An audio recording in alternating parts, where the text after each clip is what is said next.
السلام عليكم. الدكتور ضياء العوضي. طول ما انتوا مخبيين علينا ومعتمين على تفاصيل ايامه لما كان في دبي او في الامارات، طول ما انتوا معتمين، طول ما شكوكنا بتتأكد انه اختلوه موتوه. حتة بقى وقوف في عضلة القلب. ما تديني الكاميرات. انتوا ليه ما بتتكلموش؟ ليه مخرصين؟ ليه عاملين نفسكم مش سامعين ومش شايفين؟ احنا في مصر جبنا الست اللي خرجت من مستشفى الحسين بالبيبي وكانت منقبة.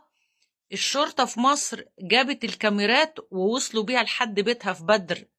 هاتولنا الكاميرات. انا عارفة ان الامارات ودبي كل خطوة هناك بكاميرا. انتوا ممكن تجيبوه من اليوم اللي دخل فيه الاوتيل وطلع اوضته واتحرك ازاي، وتجيبوا مين اللي كان اللي دخل اوضته ومين اللي خرج من الاوضه. ما كل ده متسجل في الكاميرات.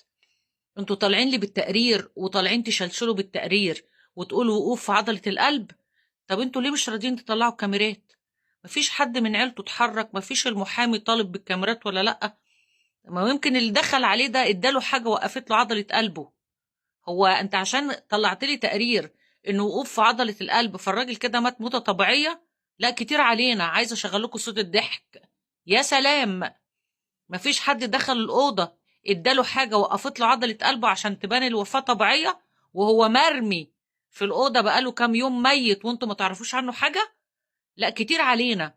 طول ما انتم معتمين وما بتتكلموش في التفاصيل وتطلعوا دليل على انه مات موتة ربنا، تبقى احنا كل الكلام والشكوك اللي في دماغتنا صح. وحسبي الله ونعم الوكيل فيكم، وربنا ينتقم منكم، وحقه زي ما اتاخدش في الدنيا يتاخد عند ربنا.